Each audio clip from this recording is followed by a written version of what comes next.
Good afternoon YouTube and welcome back to the channel. And in today's video we will be talking about Matt's new M2, the original variant but the facelift LCI. Now the reason for today's video is previously Matt had a 1M and I reviewed a friend's 1M and the video didn't go down particularly well. I think I was one of the only people in the world that didn't seem to love it. And I think the biggest thing for that was the manual gearbox. I've just never been a BMW manual fanboy, even though I own an SMG in the E46. And Matt was adamant he was going to have a manual. He didn't want a DCT again, which he'd had in his first M2. And today we're going to see, is it a worthy competitor for the 1M? We shall find out.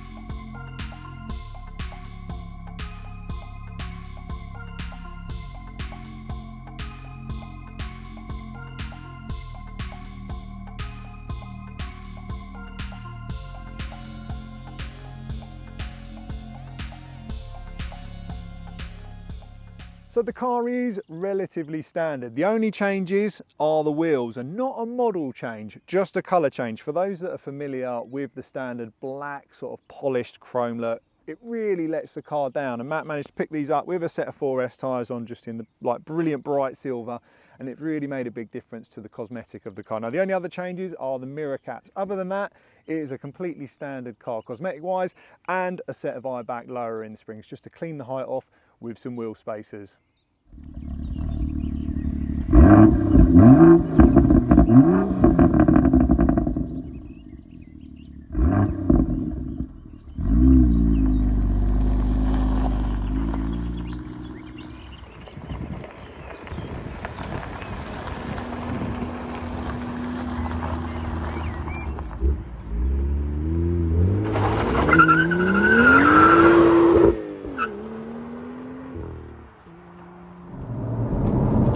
So we've now got out to some nice flowing roads away from where all the traffic is to really see what the M2 is like. And I've been driving now for about 25 seconds. And what I can tell you straight away is the manual box is still notchy a bit. I don't know why they just don't get that right. Like, so many manufacturers over the years have got it perfect. But what I will say is we was doing the filming from the outside and it does make a fantastic noise, especially if you compare it to the competition model, which sounds a bit farty.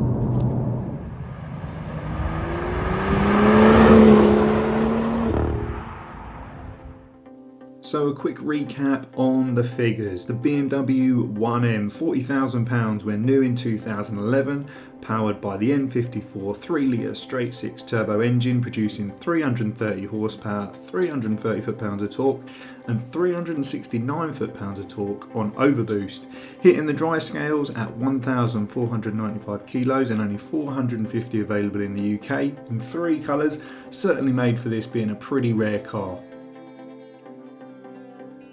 And finally, on to the original M2, £44,000 when new in 2016, powered by the M55 3-litre straight 6 turbo, producing 365 horsepower, 343 foot-pounds of torque and 369 foot-pounds of torque on overboost, hitting the scales at a claimed 1,495 kilos dry, makes this near identical weight, well, is identical weight to the 1M according to online sources. Not limited to individual numbers and was available in black, white, grey and Long Beach blue, which for me wasn't the colour, but a lot of people did love that when it was available on the car. I just never thought it really suited the M2. Again, while we're going through the residential bit, let's talk about the noise between the 1M. So a clip of the 1M.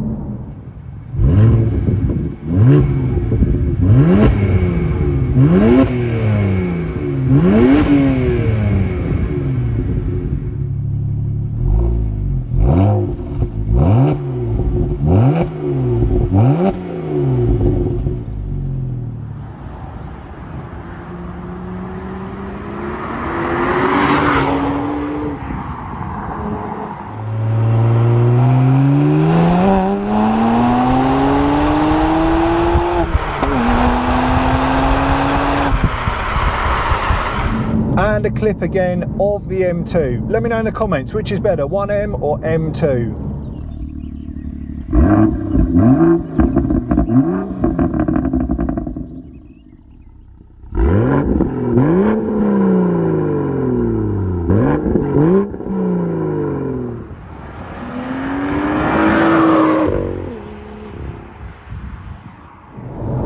So handling wise, a massive difference from the 240i that my partner's got. It's incredible how much difference there is between the M2 and the 240i's. A lot of people who haven't driven them will say, well, surely it's the same chassis. But when we did the suspension on this, and I've done the suspension on my partner's car, it is a massive difference on how the arms are made, the layup underneath. You can really see why these drive so much better. And it does make a fantastic noise with endless power. God, look at it go. Now the more I'm driving it, the more you forget the notchiness in the gearbox because the rest of the chassis is so engaging, and it is a real pleasure to drive, just like most of the M cars, unless we're talking about the new G series.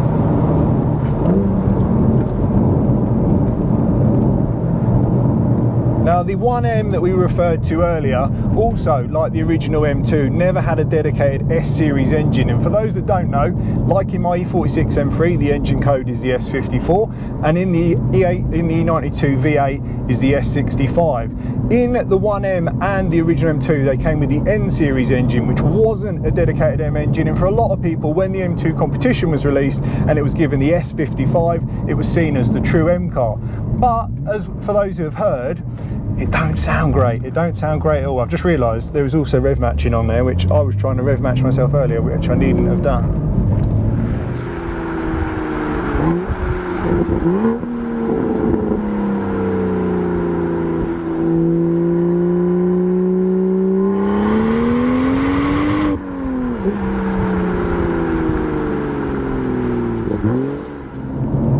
Cost-wise, well, that's going to be the big one on this video today. If you're looking to buy a 1M, realistically, for a decent example, £50,000 upwards, certainly not a cheap day out. And as I mentioned in the review, still the same sort of manual gearbox as in this, similar very looks, handling, size-wise, it does feel very similar to the 1M. But the difference is with this is you pay £25,000 less straight off the bat from the cheapest 1M, and you can still put a manufacturer's warranty on this, whereas with a 1M that's going to be very difficult to do or very expensive. And as we all know, or those who own M cars, they're great until things go wrong, and when they do, it gets expensive very quickly. Now the other advantage I would say with this over the 1M straight away is the brake setup. The 1M shares the same braking system as the E92 M3, incredibly flawed out the factory, whereas with this you get the braking package off of the later M3, M4, which really does make a massive difference, especially if you change the pads.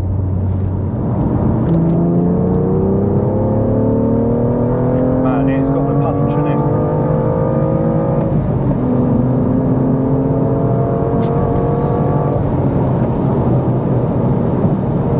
It's not a slow car. Not at all, is it? Fuck me.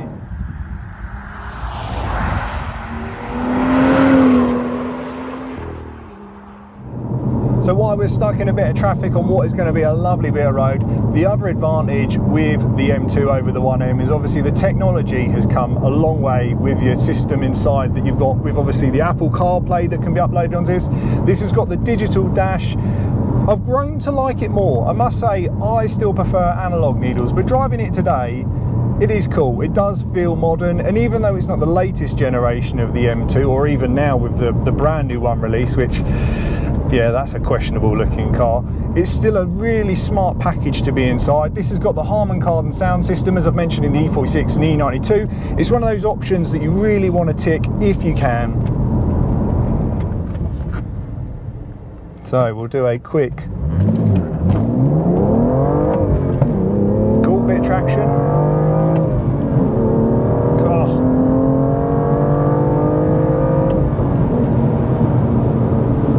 Wow, all the way to 50 mile an hour.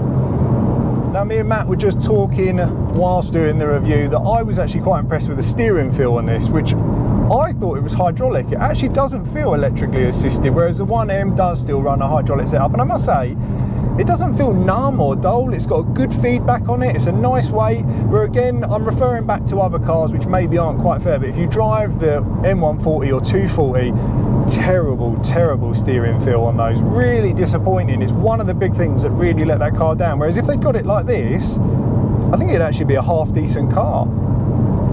Now the final thing that we'll talk about on the interior front is the seat. So in the 1M, you also don't get a special seat, which is really disappointing. You get that orange stitching, whereas in the M2, you get the blue stitching. But ultimately, it is still a normal M Sport seat that you would find in a 320D M Sport. So it's nothing fancy by any means. Whereas in the M2 competition, you do get the M4 seats, which are a good seat, but they're not an amazing seat. It's such a shame that now, especially when you look at the G Series seats, those carbon buckets, if BMW have had those in this, it would be incredible. You wouldn't need to change it. But there are a lot of options out there if you want to go to an aftermarket seat, but you are going to lose the creature comforts. As I've discussed again in other videos, the CS seat from Recaro is a good halfway house, looks incredible, really nice support on it, and you can still get them heated.